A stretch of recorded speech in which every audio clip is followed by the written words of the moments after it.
See, the reason you want to be better is the reason why you aren't. We aren't better because we want to be. Because the road to hell is paved with good intentions. Because all the do-gooders in the world, whether they're doing good for others or doing it for themselves, are troublemakers. On the basis of kindly let me help you or you'll drown, said the monkey, putting the fish safely up a tree.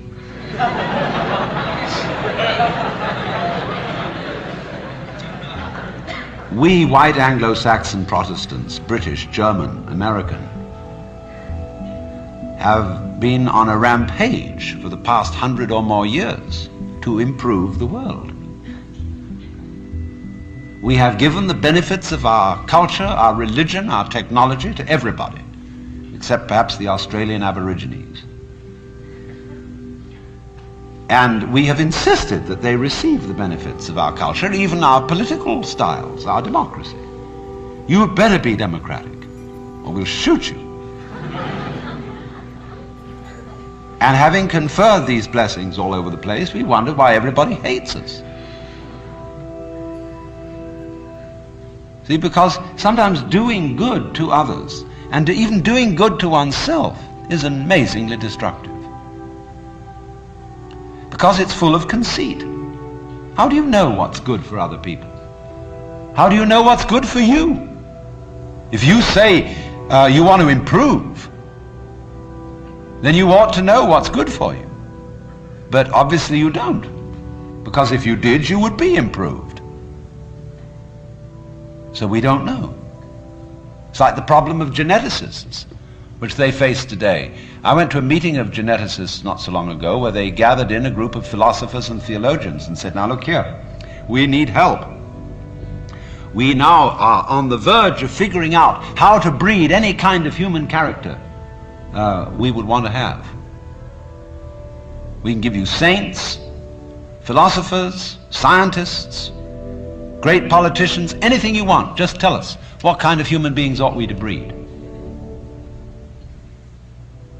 So I said, how will those of us who are genetically unregenerate make up our minds what genetically generate people might be?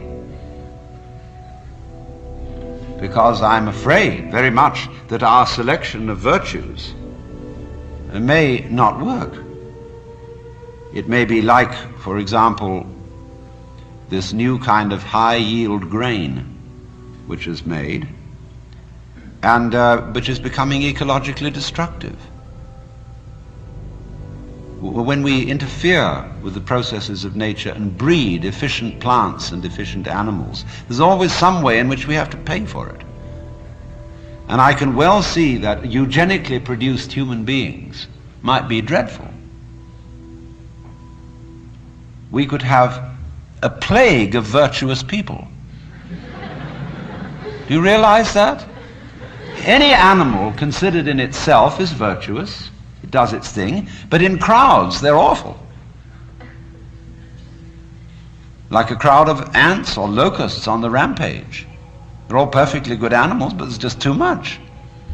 I could imagine a perfectly pestiferous mass of 1 million saints. So I said to these people, look, there's the only thing you can do.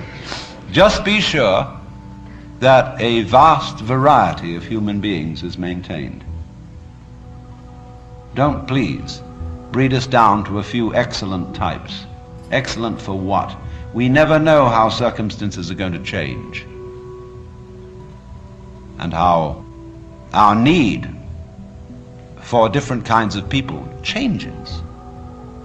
At one time we may need very individualistic and aggressive people. At another time we may need very cooperative, team-working people. At another time we may need people who are full of interest in dexterous manipulation of the external world. At another time we may need people who explore into their own psychology and are introspective. There is no knowing, but the more varieties and the more skills we have, obviously, the better. So you see, here again, the problem comes out in genetics. we do not really know how to interfere with the way the world is. The way the world actually is an enormously complex, interrelated organism.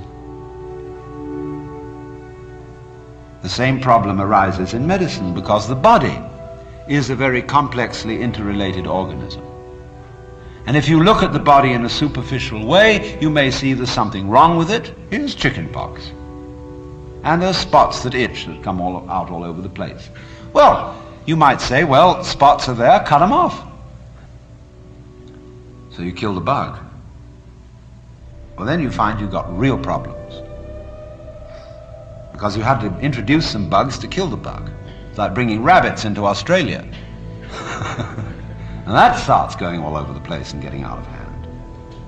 But then you think, well, now wait a minute. It wasn't the bugs in the blood. There are bugs all over the place. What was wrong with this person that his blood system suddenly became vulnerable to those particular bugs? His resistance wasn't up. Therefore, what you should have given him was not an antibiotic, but vitamins. Okay, so we're going to build up his resistance. But resistance to what? I mean, you may build up resistance to this and this and this class of bugs, but then there's another one that loves that situation and comes right in. See, we always look at the human being medically in bits and pieces because we have heart specialists, lung specialists, bone specialists, nerve specialists, and so on. And they each see the human being from their point of view. There are a few generalists, but they realize the human body is so complicated that no one mind can understand it. And furthermore, supposing we do succeed in healing all these people of their diseases,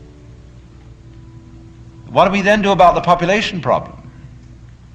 I mean, we've stopped cholera, the black bubonic plague, we're getting the better of tuberculosis, we may fix cancer and heart disease. Then what will people die of? Well, they'll just go on living.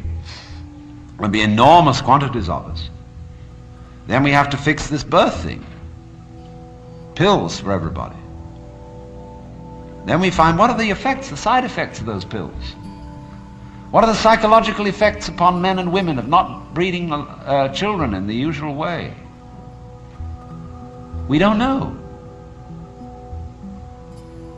And what seems a good thing today, or yesterday, like DDT, turns out tomorrow to have been a disaster.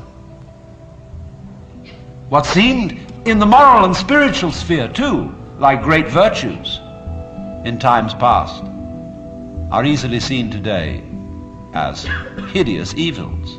Let's take, for example, the Inquisition. In its own day, among Catholics, the Holy Inquisition was regarded as we today regard the practice of psychiatry. You see, you feel that in curing a person of cancer, almost anything is justified. The most complex operations, the most weird surgery, people suspended for days and days on end the end of tubes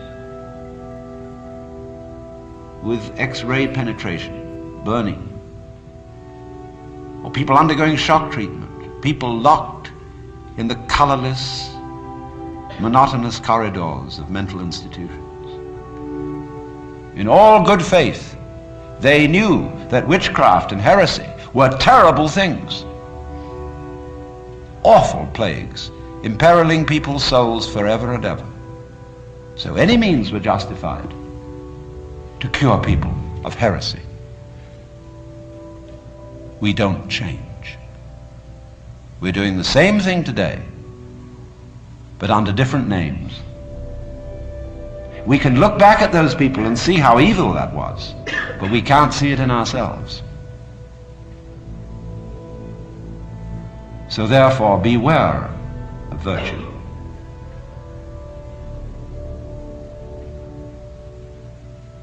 Lao Tzu, the Chinese philosopher, said, the highest virtue is not virtue, and therefore really is virtue.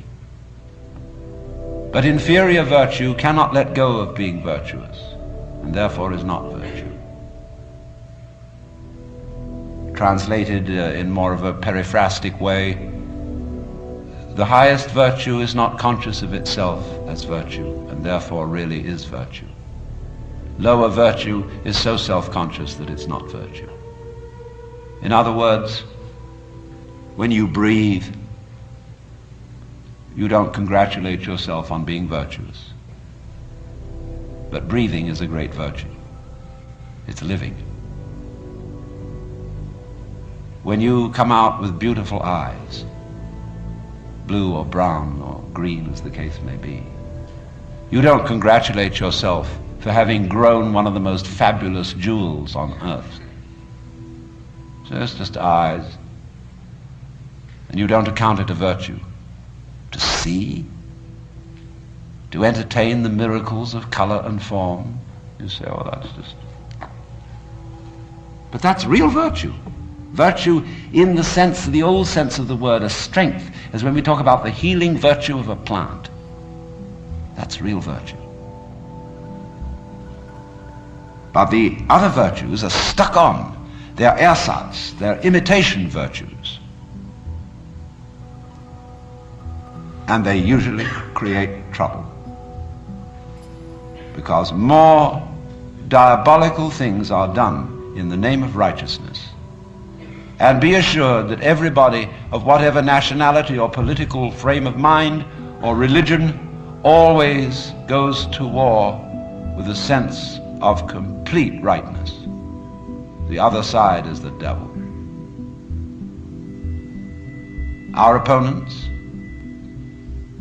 whether in China or Russia or Vietnam, have the same feeling of righteousness about what they're doing as we have on our side. And a plague on both houses,